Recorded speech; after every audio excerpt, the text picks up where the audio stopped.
Hi everyone, I hope you're doing well. I'm going to put up a vid on my Diadash 2.0 because I'm on timeout by the thought police. Well, too bad. Because of this Dracula. So it just made me wanted to dive a little deeper and see what's going on in their backyard. So I started doing a little research. I have other topics I'm working on. I'm going to do a postal video citing some laws, doing some different things. So stay tuned for all that. But you know, I go in different directions. I have a lot of different topics, but again, these vids can get like a little crazy, right? But if you didn't know, I mean, I have to give this person a code word. I mean, they already blasted me so hard ever since I started this thing. Let me get myself out of the way. Ever since I started this thing, I've been getting shadow bans like literally within days. I try to upload a video. That's why I have Diadash 2.0. And I have an Alpha 7 Media. I had that one up for a while just to archive my stuff because I didn't realize, I guess, like every 90 days they reset your timer. Like how many strikes you can get, you know what I mean? So I was reading a little bit, so I guess I'm back to my first strike. But they're getting like stupid. I mean, I'm probably going to get another one, so...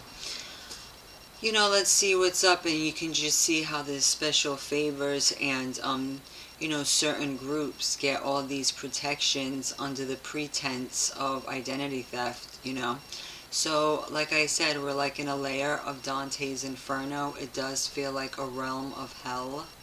I've been saying that all the time.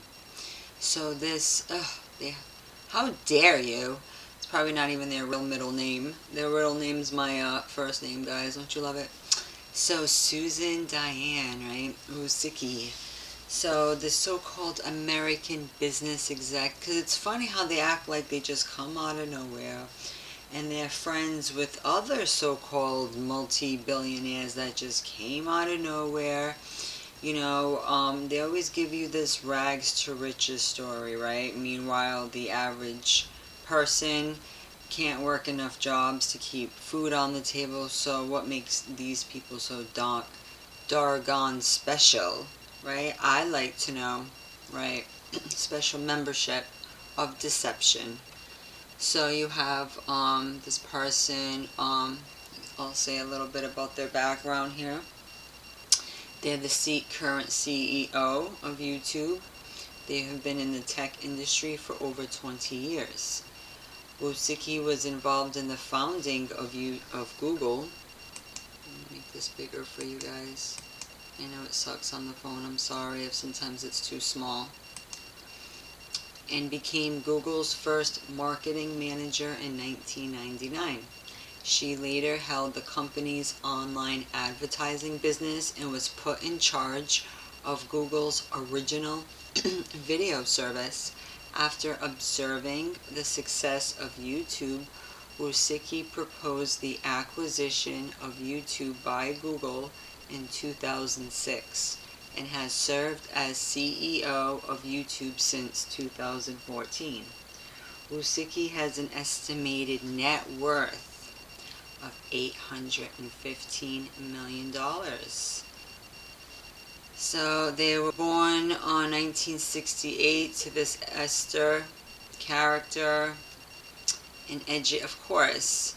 But when people don't understand, like, just because you follow a belief system, it does not change your nationality. I think people can agree with that. You know what I'm trying to say? A belief system, yeah, it does come through a lot of social groups too.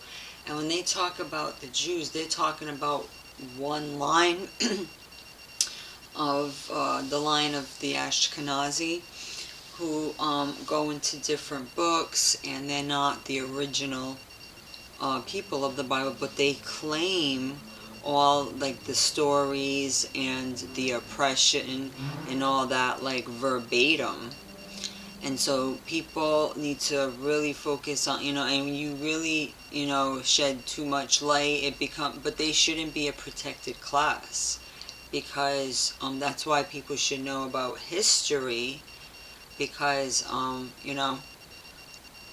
people are getting emoluments, they're getting so-called reparations, let's just say, right? And they're just getting all these benefits, but in the name of what, right? Because you hear quotes like this. I don't know if you ever seen this quote from this president, Gamal Abdel Nasser. He was the second president of the United Arab Republic, formerly president of the Republic of Egypt.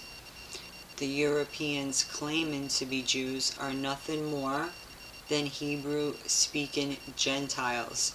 The late president of Egypt, Gamal Abdel Nasser, states on television, "You, the Jews, will never be able to live here in peace because you left here black but came back white." That was a quote in 1952. So, and for the, those who are Christians too, and say, oh, it doesn't matter, oh, that's why I had to leave the Christian church. At least I have sensitivity. I do see that there's stories of righteous Gentiles helping the Jews as well, right? So it's like, yeah, a lot of people spoke Hebrew because Hebrew was like a dominant language. So you notice when they call themselves Jewish, right, they're not calling themselves Israelites. I've noticed that because it's going to play into a lot of the things that they invest in, the groups that they are, and they're all of this group. So it's all fun and games, right? If you're like, oh, you like a particular group, you could just say you're Gentiles following the Israelite customs. What's wrong with that? That's how I try to articulate myself. And so, and it says it's an ethno-religious group, a nation originating from the Israelites and Hebrews of historical Israel and Judah. Jewish, and they say it's all ethnic interrelated, but it's just, I'm sure, I'm not all in these synagogues, so maybe there are melanated ones with the yarmulke doing the same stuff, right? Maybe on the higher echelons, the rabbis, possible, right? But the ones that are presented as such, no, they're not the original, so, but yet, they are part of these groups like they were, you know what I mean? I see a lot of people with that symbol too as a tattoo, like, not supposed to even mock your body, guys. Don't you love when people tattoo, so-called, scripture on their body when scripture told you not to even mock your body, so what are you doing now? And their sister, this character here, which I didn't realize, was the founder of 23andMe, guys, the DNA service. So are we surprised? Funny, right? How they all just have these huge businesses, that have a lot to do with data mining and everything else, like really. And their early life, it says that, their parents were from Polish, descent. And the father was a physics professor at Stanford. A lot of things happen at these universities, we know. She has two sisters, Janet Usiki, PhD, anthropologist at lofty positions, always, epidemiologist, and Anne. Anne's an interesting character, Usiki, because right here, they say they went out with baseball player too. I'll read a little bit of them quick after. And they have on their necklace they have a rainbow. But of course you can just see like that they're so-called albino, Indian, whatever you call us, right? Like pale. They're not, they're not the original, guys. For any newbies who, because on BitChute, so it must be a lot of Ashkenazis up in there because they tear me apart over that topic. I don't care. I'll still put it up. Because history should be known. People need to have the proper respect.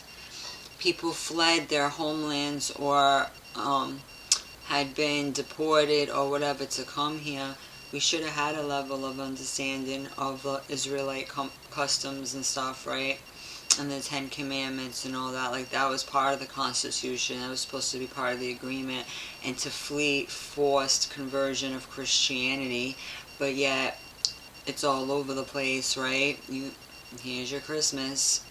You know, people are already probably planning for that now when we're in so-called February. So you got 23andMe, guys. She grew up on the Stanford campus with George Danzig. You know, always these, like, really famous people always know each other growing up. Kind of funny. Oh, their first business. Yeah, so young they have careers, sure. Selling spice ropes door to door at age 11, really? And we know how they always got to put this in these stories, so you just, you know, is it like just try to, and what is this quote unquote spice ropes? A humanities, yeah, they act like they're so about the humanities, yeah, maybe they just want to study us, to destroy us. Major in college, she took her first computer class as a senior. They went to Harvard University. They were originally going to get a PhD in economics and pursue a career in academia, but changed her plans when she discovered an interest in technology. So they went to all these universities, I'm sure. Look, let there be light. That's right there. Just that symbol alone makes you, you know, it piques your interest. Santa Cruz, I'm sure, has a lot of history there. Just going down some of the roads of these towns, you'll get a lot of history. And I thought this was really, really, really, really funny. In September 1998, the same month that Google was incorporated, its founders, Larry Page and Sergey Brin, set up office in Wisigi's garage in Menlo Park. Before becoming Google's first marketing manager in 1999. Wisigi worked in marketing at Intel Corporation in Santa Clara, California, and was a management consultant at Bain & Company. But I thought it was really funny, because it's like, oh, the founders of Google were setting up shop in their garage, you know, and then they worked for Intel, and that's also in Santa Clara, California. I guess it was taken over by the Spanish in 1777. There's that 777 again, you get that a lot. And they worked with Google Doodles, those annoying little pictures that pop up on Google. They co-developed and launched, so they had a hand in a lot of these, you know, different technologies we use today. Unfortunately, that's why we gotta tread lightly with these Draculas. But yeah, it's whatever, because at this point it's like, it's all public information. They shouldn't, you know, they should already know. A lot of us are talking about this stuff. But look, they developed the AdSense, guys, so the people who get ads, right? Well, my channel doesn't get monetized, so that's why they're like, give me a hard time. She served as its first project manager, and for her efforts, she was awarded the Google Founders, you know, Award. So they oversaw AdWords, AdSense, DoubleClick, if anyone heard of that, Google Analytics. YouTube, then a small startup, was successfully competing with Google's Google Video Service, overseen by Wusigi. See, they oversee all the, see how at the top it's only a few? Her response was to propose the purchase of YouTube. Naturally, she handled two of Google's largest acquisitions, the $1.65 billion purchase of YouTube in 2006 and $3.1 billion purchase of DoubleClick in 2007. Most powerful woman on the internet. Ooh, yeah, all that power getting to their head, and then they delegated it to the machines, as I read in a prior one. So, really interesting says, during her tenure, YouTube has tightened its policy on videos it regards as potentially violating its policies on hate speech and violent extremism. Aren't they claiming to be something? Isn't this hate speech right now? Right there? You know, when they claim to be, you know, of this descent and that descent, like, what does that even mean? Does that mean your nationality? That doesn't mean that. It's either, okay, you're so-called Polish then, right? So it's just strange how they try to put their belief system first as their nation. So yeah, it's like the whole other nation of this, because who are those that go to synagogues today, right? So because they're involved in some special interest groups, so you go into their boo boo boo. Their father was all about the Polish legislation, and I think it was with the father that I found, because it didn't, I had to Google it. Let me see how I did this yesterday. It wasn't so straightforward. It never is. So I'm like, oh, Stanley. I must have clicked on Stanley's. I was looking at different things that he was up to. And he was born in Warsaw, Poland. And I might have clicked on his father as well, just to look. But he has these two daughters here. I guess that's not where I got where I needed to. But I have it open already, because it was showing the different, of course now, because I did it yesterday, the different groups they invest in. So I guess there was so-called, you know, like the father was, you know, fled from Poland to Sweden with his mother at the age of 12 when communists came to power. They eventually arrived in the United States. So I'm not sure if it was on hers. I have to go back. Because it said how, like, they donate $1 million to this organization that helps so-called refugees of all these exodus. That literally happens in the Bible. But it's like, you know, it's not helping the real people of the exodus, you know. So I'm like, okay, I'm trying to see the different things they, maybe it doesn't say here. Advocacy. Of course, they endorsed Hillary, as they call this person. And, you know, they are all about the gender equality. They push that a lot, too. So it was interesting. I was trying to show the connection, because I just found some really wild links. But, of course, now I can't see how it, like, you know, I wanted to make it more streamlined. Sorry. Because I had all these links open yesterday, and I know I must have clicked on this guy and then went to another, because you see the different works. I mean, it must be another one that I clicked on. But it goes to show, like, they're part of this, you know, even Google's first office, so Google and YouTube, you know, and they all have, and this one 23andMe. So what are they really trying to find, you know? Because they had ties to this group. Which, it was on one of the links there, but I don't want to keep you there forever. It was when I was searching these entities, the HA, it must be abbreviated, and then I clicked on it. That's what I'm trying to see. It was in blue. It wasn't, like, spelled out like that. So it could have been on her page.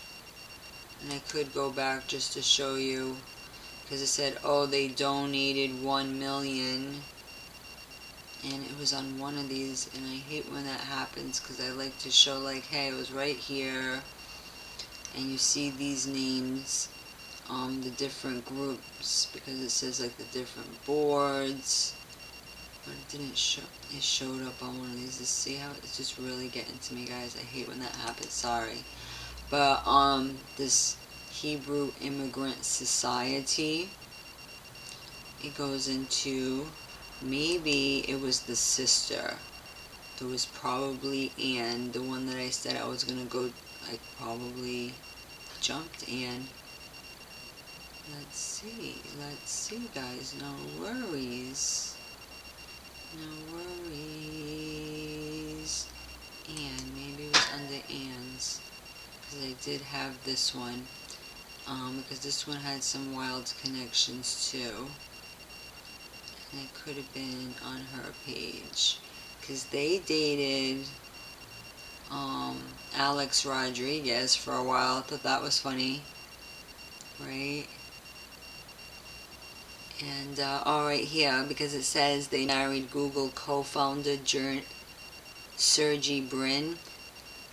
And that although they're not religious, blah, blah, blah, they have donated extensively to the Michael J. Fox Foundation, and in 2009 gave $1 million to support the Hebrew Immigrant Aid Society.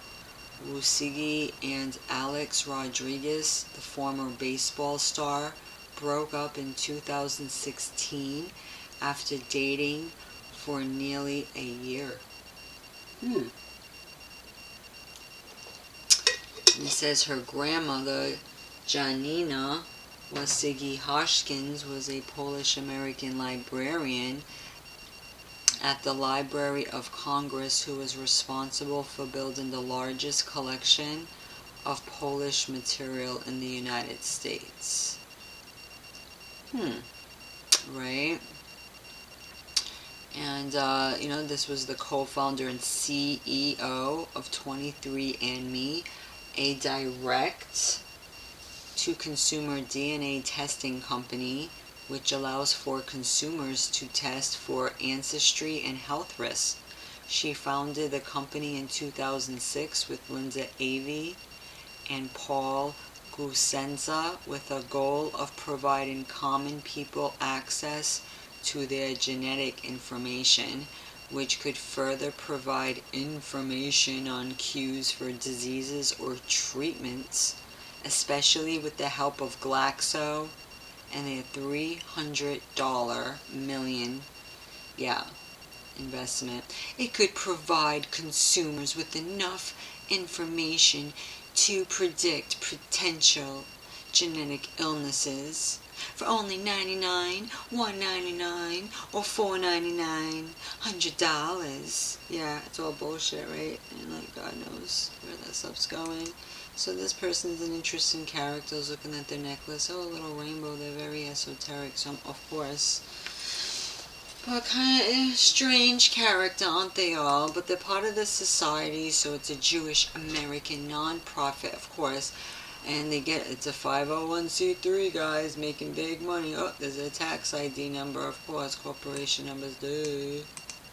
Founded in 1881. It's been around for quite a while. And it's a so-called non-profit organization that provides humanitarian aid and assistance to refugees. It was originally established in 1881 to aid Jewish refugees. In 1975, the State Department asked HIAS to aid in resettling 3,600 Vietnam refugees. Since that time, the organization continues to provide support for refugees of all nationalities, religions, and ethnic origins. The organization works with people whose lives and freedom are believed to be at risk due to war, persecution, or violence. HIAS has offices in the United States and across Latin America, Europe, Africa, and the Middle East. Since its inception, HIAS has helped resettle more than 4.5 million people. So we go into it in the earliest 20th century. exodus of Jewish immigrants, which I have a list on that, which I found fascinating. But this one must be a different one because this is two different links. From Imperial Russia, it merged with the Hebrew Sheltering House Association, founded in New York the same year. Lawrence J. Epstein. Oh, is that a relation to the Epstein of the media, the infamous one? And look, this guy is known for his book called The Haunted Smile. I thought that was weird. The story of Jewish comedians in America. Okay, there. Writes that the Hebrew Immigrant Aid Society was founded in 1904. And you see their revenue, 39 million, has a charitable, you know, because a lot of these groups, they get over, you know, setting themselves up as, you know, non-profit trusts, things like that. Endowment, of course, they got their website, so if you don't think they, you know, there they are. And right here it says they established a formal bureau in 1904 on Ellis Island, the primary arrival point of European immigrants to the United States at that time. In March 1909, the Hebrew Immigrant Aid Society merged with the Hebrew Sheltering House Association to form the Hebrew Sheltering and Immigrant Aid Society, which continued to be widely known as HIAS. By 1914, HIAS had branches in Baltimore, Philadelphia, Boston, and an office in Washington, D.C. In 1891, Jewish residents of Moscow, St. Petersburg, and Kiev were expelled and many came to America. Where's that? That's in Ukraine. Began in 1892. Ellis Island was the point of entry for most of these new arrivals. In the half-century following the establishment of a formal Ellis Island Bureau in 1904, HIAS helped more than 100,000 Jewish immigrants who might otherwise have been turned away. They provide translation services, guided immigrants through medical screening and other procedures, argued before the boards of special inquiry to prevent deportations, lent needy Jews the 25 landing fee. I mean, why not call them, you know, what they are from these areas? Or Ukrainians, you know, you notice the stuff going on now in Ukraine. So it's like, I can't say, oh, all their skin color. I do know that there was an expulsion, and that these people, these are all, you know, the real stories of the expulsion, because of not wanting to. It shows here, you know, obviously we know the ones in the Bible, but like all this stuff was happening in the 1500s, and maybe these are all the melanated people being expelled from all these countries, because you talk, you know, expulsions and exodus of the Jews. And a lot of them didn't want to adhere to the Christianity rule. You know, that's what it sounded like also later on. So like, when you start to see these, obviously that's when the name gets confused, and you start thinking, you know, because people start, when they see these stories in the Bible, they should know that, okay, the original ones were melanated, right? You know, like what came first, the chicken and the egg. You got stories like this. Did you guys even hear that story? Right here, where was it? I love this one. Like what came first? I love this one. Right, and then it just shows, like, and they even talk about too, like the so-called recessive gene that they have, long dormant white genes, you know, carried by her predecessor.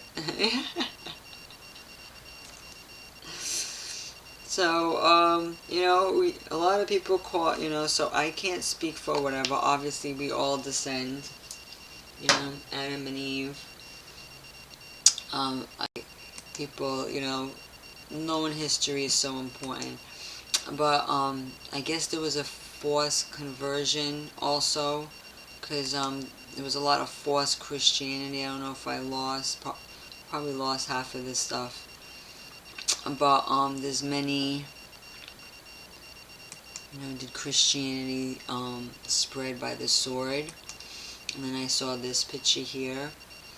And, because, you know, they really play on that. Do not suppose that I have come to bring peace on the earth. I did not come to bring peace, but a sword. And that's in Matthew chapter 10, verse 34. That's why when these Christians are like, oh yes, peace, peace. This is such a loving religion. It's all about the peace. And I'm like, are you freaking kidding me with that shit?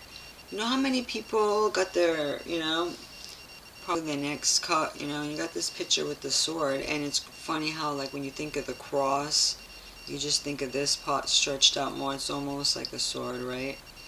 I guess this is an icon of Jesus with a sword, 14th century Catholicon of the Sacred Monastery of the Ascension of Christ, Kosovo.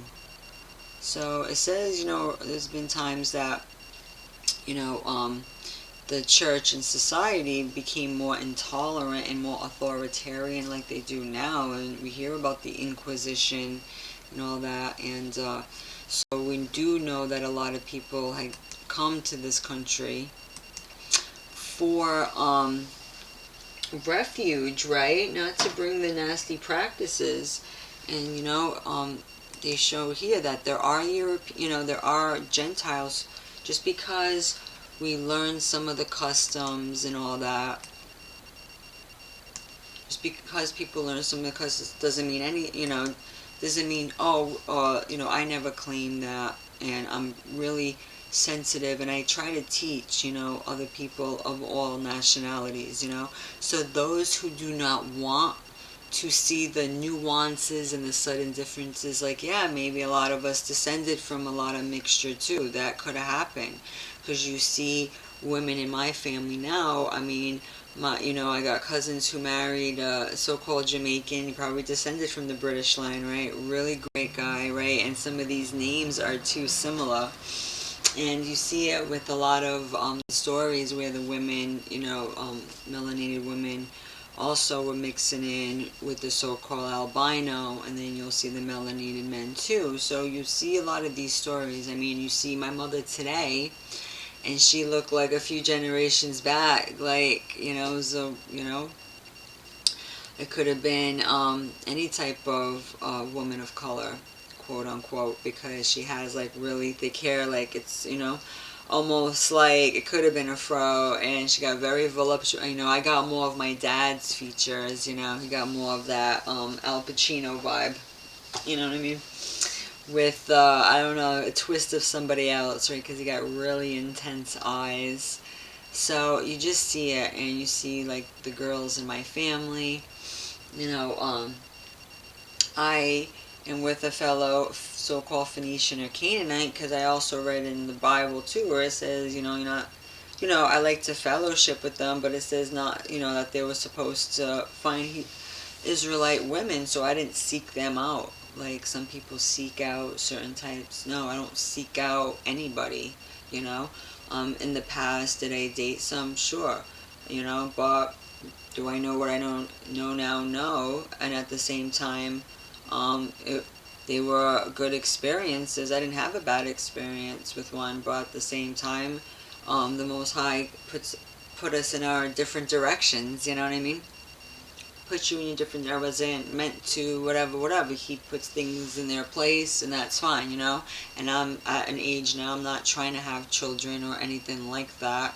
So, you know, I had to find somebody that was on that wavelength too, that's already been there, done that. So, had to find a fellow single parent at the time, and it just worked out that way. That everyone's life story is different. And I have many Israelite friends, and I love sharing the story's so rich, you know. And, you know, I feel vindicated too, like when I have certain tendencies, like, oh, it's not to emulate anything, it's obviously like what came first again, you know, when you see that couple, of course, so-called, you know, lighter people today are gonna have, because who came first, the chicken or the egg? You know, we're just a more watered down version. We don't claim to be it, or expect whatever, you know. So when you see these groups, makes you think. You know, that's really bold. Those are the people that need to be called out, because you see that too in these Christian churches. They want to claim this and that and that and this. It's like, man, read it for what it is. You got to read it like a history book too. Can't be a freaking asshole about it, you know. Have some damn respect. It's like the Most High obviously has a table of nations with different groups for a reason, and the names that we're using now for nationalities are not in there per se. So you know, so I appreciate people who break that type of stuff down, right? Because they want to act like, oh, it don't matter. Yeah, pretty soon your gender don't matter. Pretty soon they want everybody to be a hermaphrodite. Where does it end? Where does it end? Because they're all part of the same group, you know.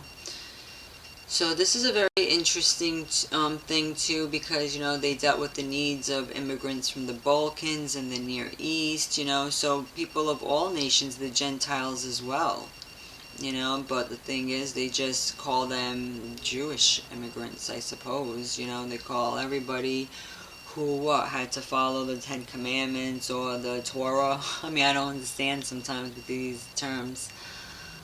So it shows like all these so-called wars, a lot of people have been, you know, displaced because of war, famine, pogroms, which I keep telling people that's the same thing with the name program today, you know. And look, this is a Slavic term for us so-called Slavic people, or however we've been renamed so many times, right?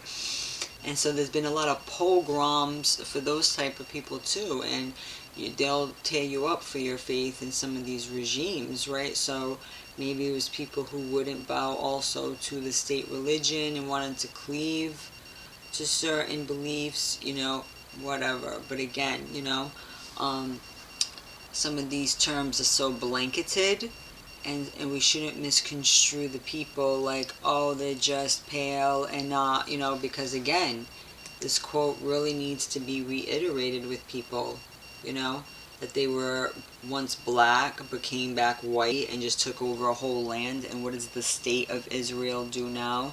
I mean, didn't the Rothschilds assert that they had a hand in that creation, that was nothing biblical, but, you know, for another reason? You know, maybe it is in the Bible, written in there a different way, right? Because there are these entities, right? And also they're in Revelation chapter 3 verse 9. And I'm sure there's probably other books too that they hide. They have this plaque, because, you know, the Hebrews, like Ashkenazis and whatnot, yeah, they can speak forms of Hebrew, you know, the Yiddish, you know, but the Israelites, they speak more of the Paleo Hebrew, right?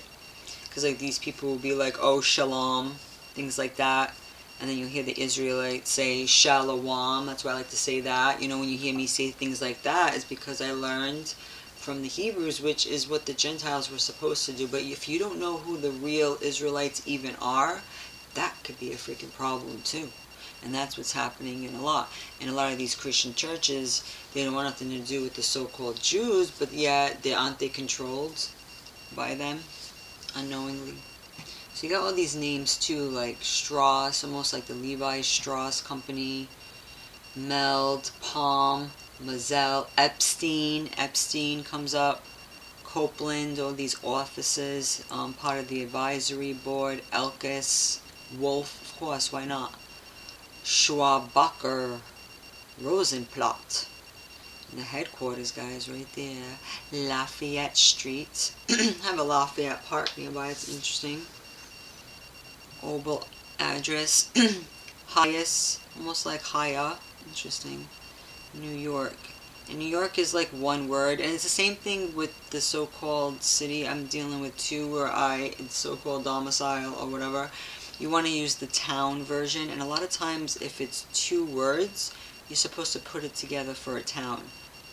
I mean, they play so many games even with the words, because I domicile in Fall River, but when I want to use the township, I got to put the word together as one, because like when I go back in history, I see that it was labeled out one time.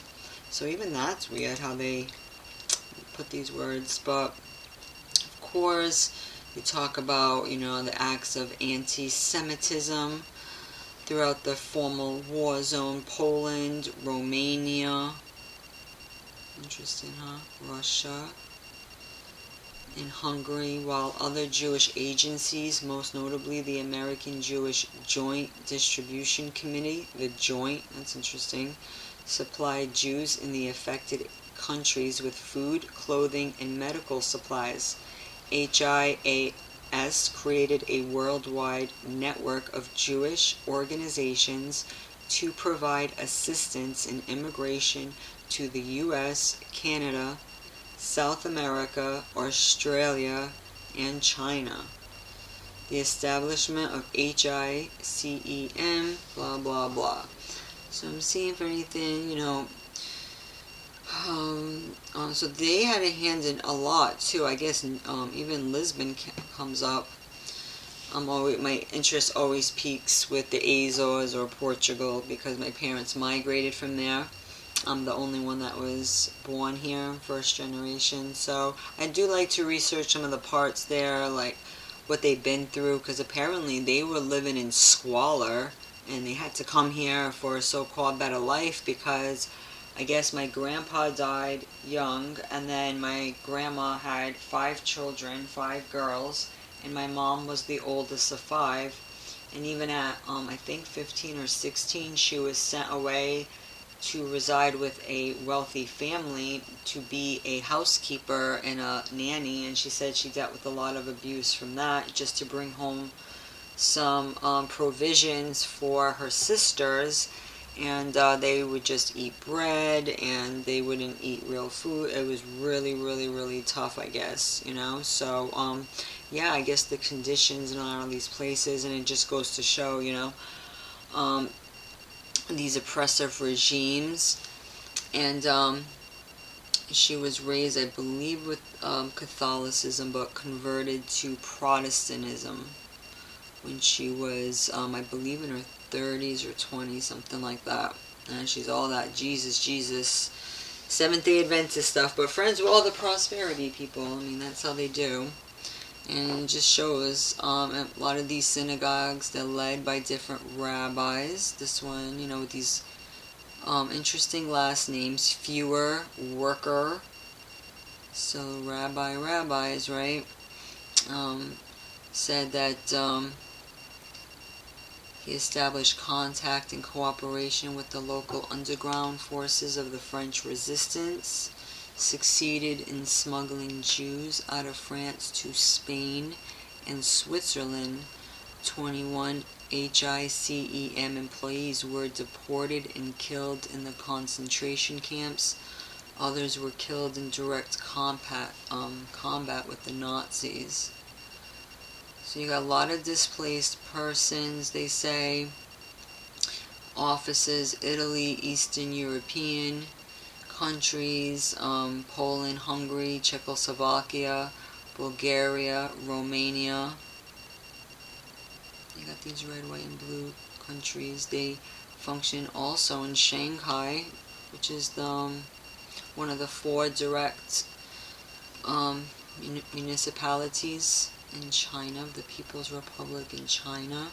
You got, so all these different, they helped and assisted immigrants immigrate to the U.S., into the British Commonwealth, into Latin America, and to Israel and other countries. They also, in 1956, they helped relocate Jews fleeing the Soviet invasion of Hungary and evacuated the Jewish community of Egypt after their expulsion during the Sinai campaign. I guess it's also called the Suez Crisis and the Second Arab-Israeli War. I guess that was an invasion of Egypt. Interesting. So they rescued Jews, they say, in the 1960s from Algeria, Tunisia, and Libya, and arranged with Morocco's King Hassan for the evacuation of his country's huge Jewish community to France and eventually Israel. Of almost 1 million Jewish refugees from Muslim countries, about 80,000 were resettled by HIAS. So that's interesting. Prague Spring, that's another political liberation. So you have a lot of, I guess they so-called rescued Jews from Syria and Lebanon. In 79, the overthrow of the Shah in Iran, which is also the last king, they say, of the imperial state of Iran, precipitated a slow but steady stream of Jews escaping the theocracy of that country, home to one of the world's oldest Jewish communities. In addition to helping Iranian Jews, many Iranians for religious Baha'i faith or political reasons were also, so they come here and to escape all this forced whatever, and then, what's going on in America. But again, who's who, right? So you got in Iran, these Iranians. It looks like it could be my uncle. So again, these are the different, people probably maybe following the Torah, but again, it doesn't change the so-called ethnos,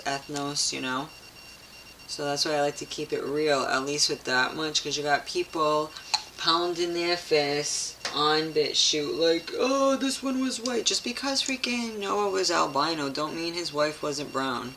Don't mean his kid, don't mean that just wasn't a recessive gene, as it was showed. And the Most High said he was doing a new thing. Isn't that what the book of Enoch said? So, just chill, okay?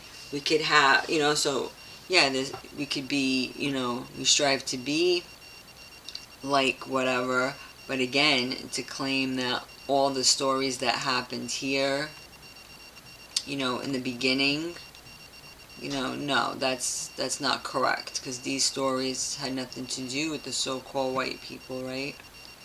When they go into the old stories, the biblical stories, Babylonian captivity, because they conflate all these stories with, like, the, I guess what was happening maybe with forced conversion, convert to Christianity or die. Forced conversion, millions of Jews, and it says millions of African Americans are Christians today because their ancestors were converted against their will to the religion of the slave master.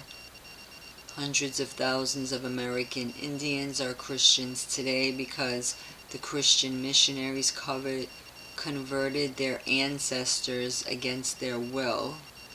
This is what I've been trying to tell people too. I mean, there's so many stories like this. In Europe, it was the same thing. When Rome controlled most of the world, the Roman Emperor Constantine in 325 forced Christianity onto his subjects.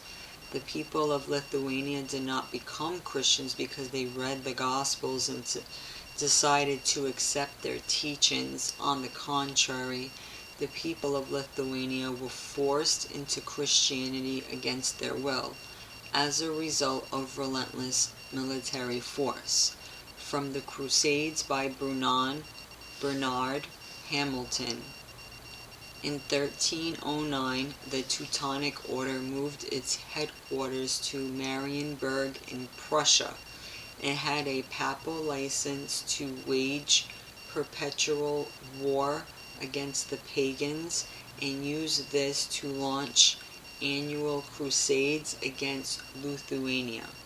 These expeditions were very popular the nobility of Northern Europe. Campaigns were held twice a year, in the summer and in the winter, when the order laid on special Christmas festivities for visiting crusaders.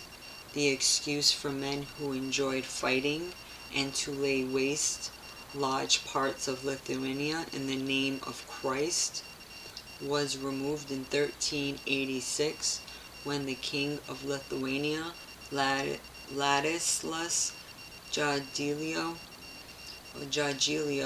married Queen Jadwiga of Poland and received Catholic baptism. The two kingdoms were united under Christian rulers, and the Teutonic Knights no longer had any justification for crusading against pagans there. Lithuania was not the first country that fell victim to a campaign of lethal military force for the purpose of forced conversion to Christianity. 3 entire European nationalities became victims of genocide because they refused to become Christians.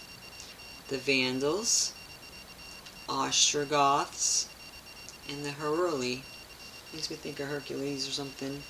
But yeah, don't the so-called white Portuguese descend from these tribes? Supposedly, right? And we were Muslim once upon a time. People forget that. Just by the names and just by what's going on, because if you see the history, like, Muslim rule was huge, what, in 7-Eleven? That's why you see stores now with 7-Eleven with so-called Arabs running it, duh. Right, and it's just showing you, like, something happened there, right, and, you know, the practices, and then, what, in the 1500s, when Christianity, or whatever, and it also shows, too, like, yeah, it tells you now, right, this was, like, 1386 onwards, that, Christianity really started to ramp up. So, again, I guess that's, you know, when the beast had the wound and did heal. I don't know, is that this because it was popular? When? Because it was talking about the 3rd century or 4th century when Constantine, when he forced Christianity, and then again in what, the 1300s here. Just a thought, could be wrong, but the last 3 were destroyed by the Pope of Rome because they refused to become Christian. The armies of Emperor Justinian, in cooperation with the Pope, thrust the Ostrogoths out of the city of Rome. They have become extinct, they say. Well, a lot of us descend from either that or the merger of those people with whoever was left, you know what I mean? Definitely I can see that. So, Jews had to endure the sword too. Millions of Jews from the 4th century into the 20th century were forced to kiss the sword of Christ or be put to death by that sword. Therefore, many Jews died at the hands of Christians in the name of Jesus. Yeah, that's where you get the story of Jesus too. Didn't his own people say death to him, and Pontius Pilate was like, I don't even find anything guilty about this man, right? It's most now too, like, Christians try to act like they're so victimized and everyone's slaughtering them, when in history it was them that forced it on people, and they're quite pushy. Don't tell me they're not very pushy people too. Even the so-called tame ones. I mean, wow. I mean, I've seen it in person. It's just, they're so erratic too. But, so yeah, very pushy. They, you know, kissing the sword, guys. Ugh. So yeah, many Jews died at the hands of Christians in the name of Jesus. And it's funny what they did to Jesus, and then they do this in the name of Jesus. Fortunately, many Jews managed to survive. They survived by lying. They converted, but secretly remained Jews. The Christian church finally realized what was happening, and in 1492, the Spanish Inquisition tried to purge the country of these secret Jews called Marranos. Christianity should not take any pride for their large number of subjects. Almost all Christian ancestors, Catholics, and Protestants really had no choice in the matter.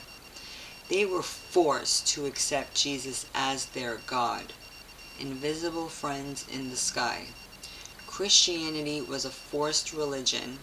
Today it's being forced in another manner, though an army of missionaries beating on your door and brainwashing your children in school classrooms, extracurricular activities, and intramural sports. I am now convinced that children should not be subjected to the frightfulness of the Christian religion. What a quote, huh? Frightful, guys. If the concept of a father who plots to have his own son put to death is presented to children as beautiful and as worthy of society's admiration, what types of human behavior can be presented to them as reprehensible? That was a quote from Ruth Hermans Green, 1915 to 1981. That's true. So I was looking up some of this Bloody Mary stuff, and doesn't she look like, because it's hard to find like one, a woman with dark skin, but she looked like she would be, guys. This is Mary Tudor, Renaissance Queen, because I guess she killed a lot of Protestants. Yeah, she was like pushing the Catholic religion. So I was just trying to get some pictures, just, because we do know about, Europe being named after so-called Black Queen. So, and a lot of us were in different regions, and we weren't even there at the time, and people don't want to respect that, that we may have come, from areas like France or the East or North Africa kind of thing. Because I found different caves and different stories. I'll go into different videos. Very, very great stuff I found, but of course these videos, don't want to make them 3 hours long. Can be too overwhelming, but I just wanted to show you this.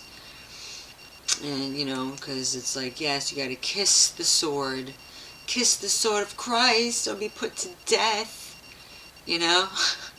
instead of live free or die, it's convert to Christianity or freaking die, so just be careful with these people too, Revelation 2:9 Jews, because they don't talk about, these groups, because I don't hear real Israelites, saying, oh, this group helped me.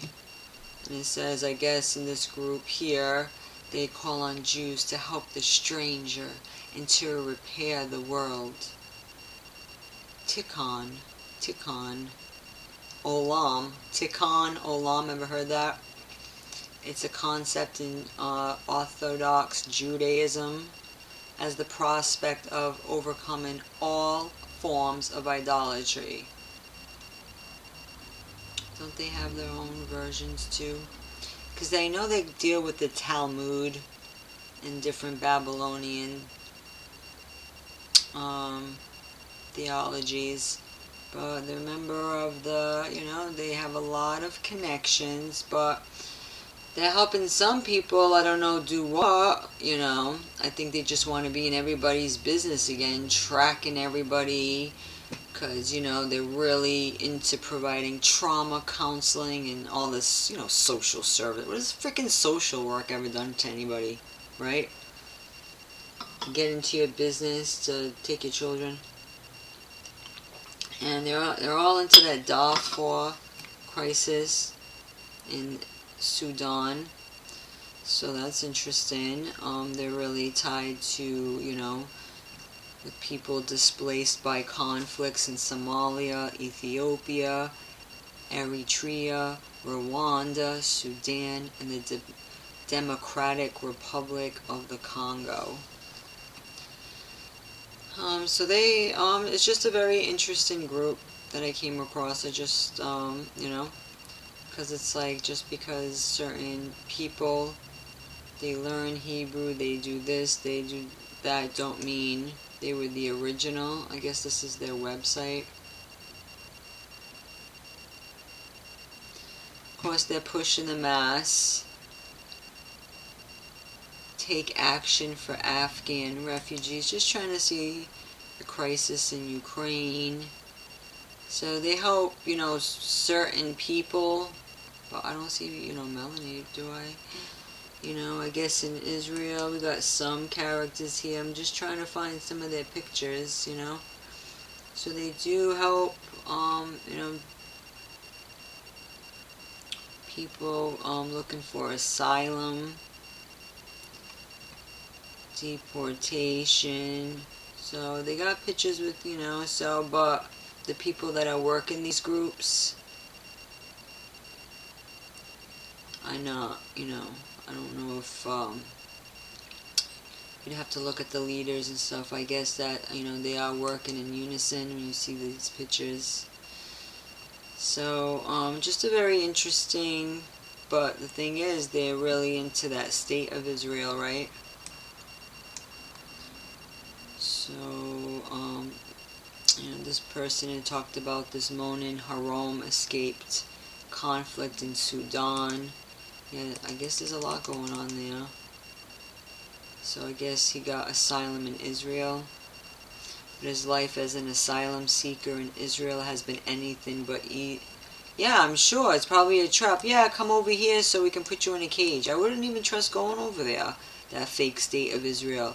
Because it's probably like a deception, making think, oh, that's some type of promised land for them, and then boom. Because look, he was in prison, detained, and then lived for years without rights. Complicated issues of asylum. In Israel, there are more than 30,000 Sudanese and Eritrean asylum seekers in Israel, and most live in legal limbo, guys, with little hope. That's horrible for a normal future. And this community acts like they are helping them. Are they? I don't know. Pushing that mass stuff. Who's to say? Who is to say? Let me see what else I had open, if anything. So I was reading this like whole Bloody Mary conflict. Yeah, it's just weird. I don't know why Bloody Mary. But she reigned as Queen of England from July 19, 1553. Because in the 1500s, a lot of things happened around that time. I know this thing is like too big. But she married King Philip of Spain. So King Philip, yeah, my cousin married a Philip. He was from Jamaica. So he's probably descended, maybe, you know, from the original Spanish. She tried to turn England back to Roman Catholicism because her half-brother Edward brought Protestantism in England. She burnt over 280 Protestants because of her Catholic beliefs. This helped add to her name of Bloody Mary. You got a lot of movies like that, right, guys? A lot of movies, because you try to see like pictures and it's all these shenanigans. And you got a picture, because I don't know, that's a weird picture, right? Because they have you know, you think of the so-called Virgin Mary, which we know it's not the Virgin Mary, guys. You know, it could be Inanna, Isis, I don't know. I've been reading some wild stories, so I'm going to just put up vids as I can. I got a little time today, but I don't know if I'll have time to make a follow-up. But, you know, always time for another one each day. And, yeah, I'm on my strike on Dash. So if, you know, if you notice there's no activity, that's why I always recommend putting a backup channel, especially when you expose the Draculas who even run these forums. It's like, oh well, you know, they're part of these groups, right, guys? You know, it's like, I don't claim to be, oh, a so-called Jew because I freaking try to follow some of the Israelite customs or whatever, regardless of how we descended, you know what I mean?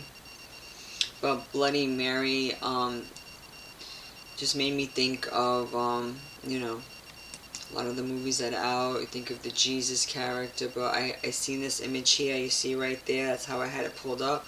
So who was ruling around that time, pushing, you know, so-called Christianity? And it's funny, and you see how in the Bible, how the Jews were like, we want his head, we want his head, you know. So it is a pretty wild story, and it is more about like the forced conversions too, because if you look at forced conversions of Muslims in Spain, there was a lot going on around the 1500s, you know. It says after Christian kingdoms finished their reconquest of Al-Andalus in 1492, the Muslim population stood between 500,000 and 600,000 people. At this time, Muslims living under Christian rule were given the status of Modi Jah. Let me get my big head out of the way to read this properly.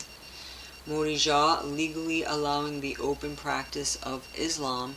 In 1499, the Archbishop of Toledo, Cardinal Francisco Jimenez de Cisneros, began a campaign in the city of Granada to force religious compliance with Christianity with torture and imprisonment.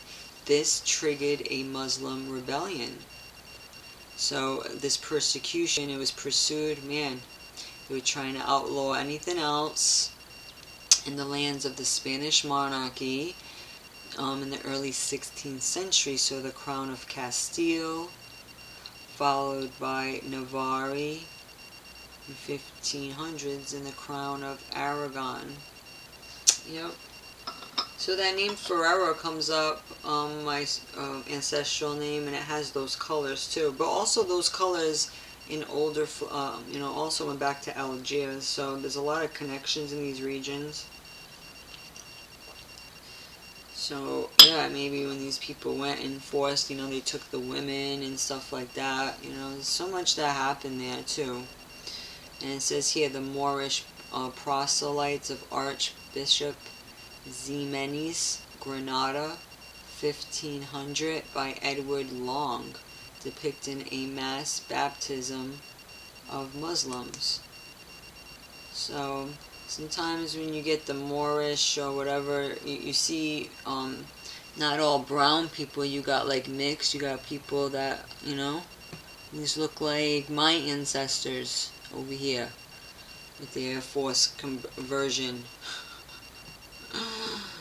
You know, on their damn knees, like, you know, crazy. That's why now it's like, I don't want to hear that jazz when it comes to that stuff anymore.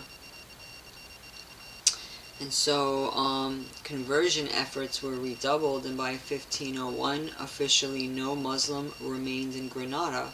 Encouraged by this success in Granada, the Castile's Queen Isabella issued an edict in 1502, which banned Islam for all of Castile. With the annexation of the Iberian Navarre in 1550, more Muslims still were forced to observe Christian beliefs under the Castilian edict. The last realm to impose conversion was the Crown of Aragon, whose kings had previously been bound to guarantee the freedom of religion for its Muslims under an oath included in their coronations. In the early 1520s, an anti-Islam uprising known as the Revolt of the Brotherhoods took place, and Muslims under the rebel territories were forced to convert. When the Aragon royal forces, aided by Muslims, suppressed the rebellion, King Charles I, better known as Charles V of the Holy Roman Empire, ruled that those forcible conversions were valid. We all know he was a melanated man, right? So, who brought this Christianity upon us?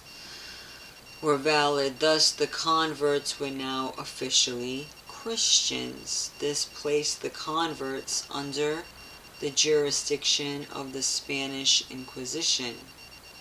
Finally, in 1524, Charles petitioned Pope Clement VII to release the king from his oath, protecting Muslims' freedom of religion. This granted him the authority to officially act against the remaining Muslim population.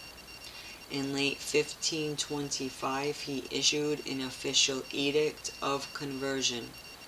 Islam was no longer officially extant throughout Spain. While adhering to Christianity in public was required by the royal edicts and enforced by the Spanish Inquisition, evidence indicated that most of the forcibly converted, known as the Moriscos, clung to Islam in secret. In daily public life, traditional Islamic law could no longer be followed without persecution by the Inquisition.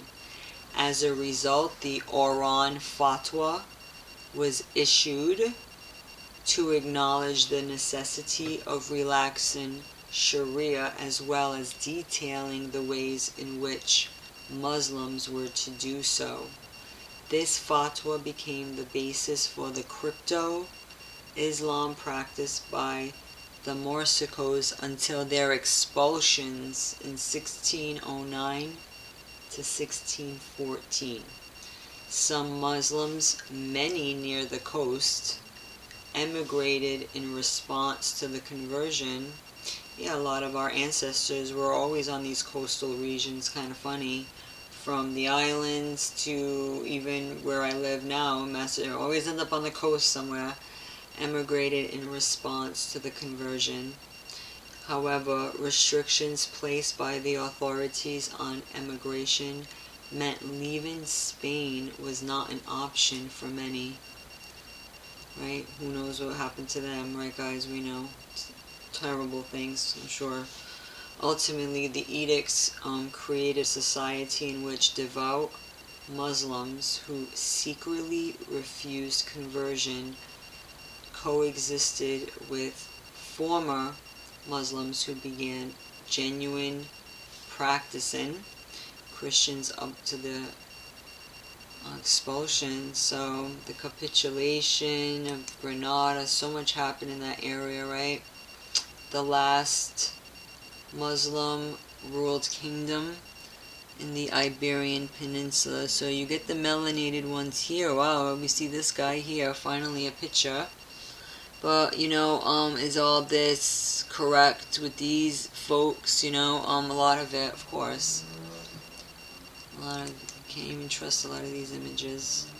You just gotta go by history, it's so important. You know, King Ferdinand and Queen Isabella of Castile. So you really go into it. The Kingdom of Granada was right here. Spain, a lot of our ancestors, you know. I learned a lot with the Azorian Islands. It's part of Africa. It's not even part of Europe. I'll have to do another vid. I found where I read that, how they survey it. So, in the Azores, if you have any family, that's considered Africa, and the Canary Islands and whatnot. It's crazy. But, the Kingdom of Granada red, it would be right here in Spain, within the Crown of Castile. So, of course, you got Portugal and all these over here. So, I got really a lot. So, when you think of, you know, they forgot this verse, guys. I'm going to have to close out soon. How long have I been going for? I don't want class to be too long, an hour and 13 minutes. I can always tell, guys, because my voice gets a little scratchy. Sorry if you think I talk too much. Hey, I give you a lot of information. I try to give you some references. You know, I give you more than a lot of these Christian churches are going to give you, okay? Or even these so-called woke, you know, freaking Facebookers or whatever, freaking prosperity preachers out there.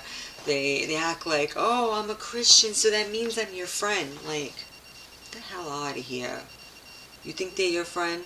Have you researched history? You don't know what the hell time it is. Okay? So the people that follow this cult, this Christian cult, because it started as like a fringe group, right?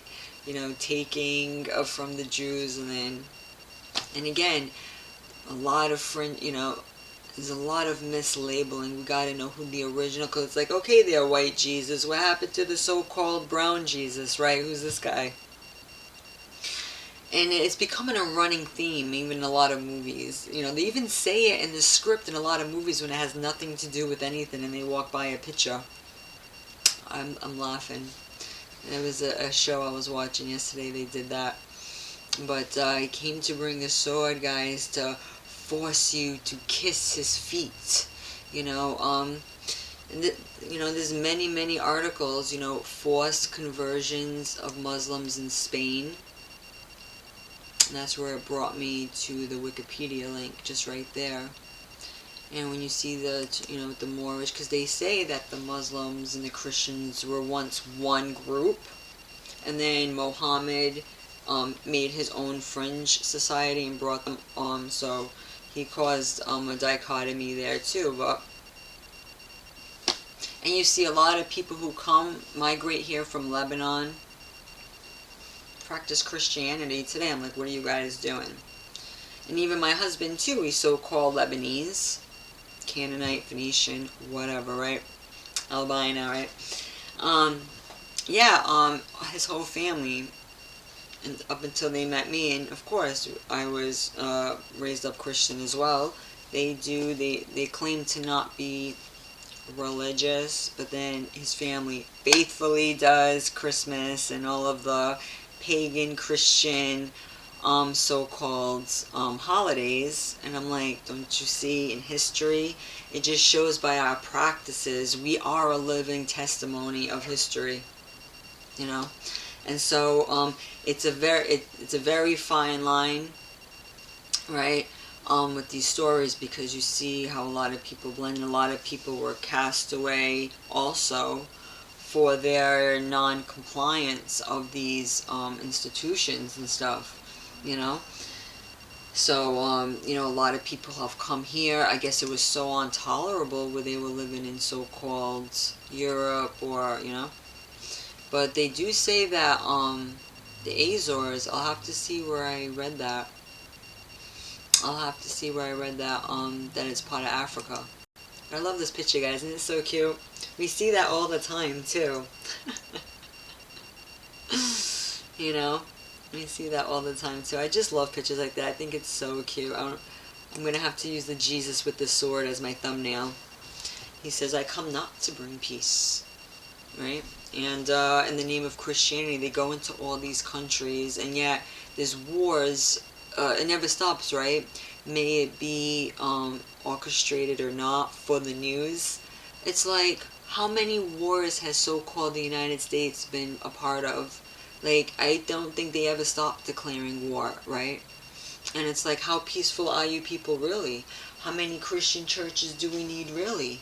You got people sleeping on the streets. How many Catholic church? Do we need another Christian church? Do we need another institution? Christian schools, private schools, and who controls them? At the top, I believe the so-called Ashkenazi at the top, right? Don't they all kind of go together, right? Even with the Pope, don't they sometimes wear those hats and stuff like that too? Like, aren't they all like friends at the top? Because they're part of one group. It's one big club, and we're not in it. But I thought this picture was really funny too. When you think about Bloody Mary, because everyone wants to think so black and like, look at those features. Who was really killing who? You got the pictures in the bag too. I don't know. I almost want to use this as my thumbnail. I can't even tell. Forced conversion, forced Christianity. That's why when people are like, oh, I just want to do this nice thing for you in the name of... It's like, let me tell you something. I've seen some wretched things from so-called Christians. Wretched behavior. And they act like you're just supposed to forgive, and not realize, like, that how they are so pushy, they're so overbearing with it, and they don't realize that it's because that happened to their so-called ancestors, that they're perpetuating it's almost like in the sorority or Freemason groups, right? Where they make you go through all these hazing rituals to like break you down so you can go do it to the next person. They don't realize that's pretty much what you're doing. Maybe you're just following the ways of, the captivity that you inherited, right? But I do know the Bible says that the Gentiles were inheritors of lies, and so-called white people calling themselves Jews, they're nothing more than, Gentiles as well. We really, really, really, really need to be sensitive to that too. And you see here, even this image was whitewashed. I don't want to lose my point, guys. Did I lose my quote? Yeah, because this quote here. But yeah, Gamal Abdel. This always stuck with me. I read this years ago. I just thought this was really funny because this helped me too. I mean, most people think, oh, this is not needed for your salvation. I mean, the Most High is a God of knowledge and wisdom and understanding. Okay, it's good to understand who's who, what's going on, and that religion and your nationality don't go together.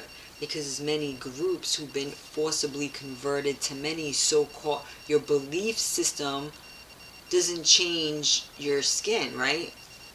Like I could, exactly, I can follow certain people's customs. It's not going to make me darker, or it's not going to make me have their phenotype. It doesn't, So that's right there. That's a huge deal because in these churches, and there's a lot of Israelites all up in these Christian churches. I don't got to show you, all about the Christianity. You got, young men and women alike, that have amazing potential. You're like, you can't believe they're wasting it on this false practice, not realizing the Dargon history, the forced conversion, convert or die. I'll put this link for you. I thought that was really interesting. Just how it showed too the Vandals. I mean, a lot of us were descended from the so-called Ostrogoths or whatever. What do they say? The Visigoths, or like the modern Germans or the white Germans. I'm not sure.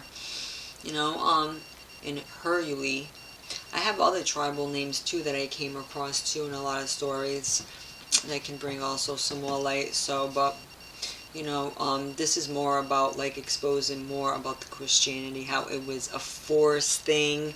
It wasn't something that was given out of love, and that's why you have a lot of false teachers, guys, online right now, ramping it up. I mean, they get up at the crack of dawn, putting their curses that they call prayers over the masses. They're doing it on the airwaves, they're doing it everywhere. So we got to combat this shit with the truth, right? And history and reading different things is definitely going to help us with that, And I got a lot of different references. Don't want to make this long. Just want to put this for you guys. See what the time we have. It's hard to stop it too. Sometimes it stops me when I'm talking. So I try to do a little closeout just in case it's just like, okay, I don't want to listen to you anymore because it'll just drop. But I appreciate you guys' time. Thank you. If you've subscribed to me on Dia-Dash 2.0, it's just a great backup forum, guys, because when I'm on my timeout on Dia-Dash, I don't want to be silenced. I might have some good information for you guys. I might come into something. I got to wait a whole week to put it out there. It's ridiculous. I got laws that I've been working on a lot of great stuff,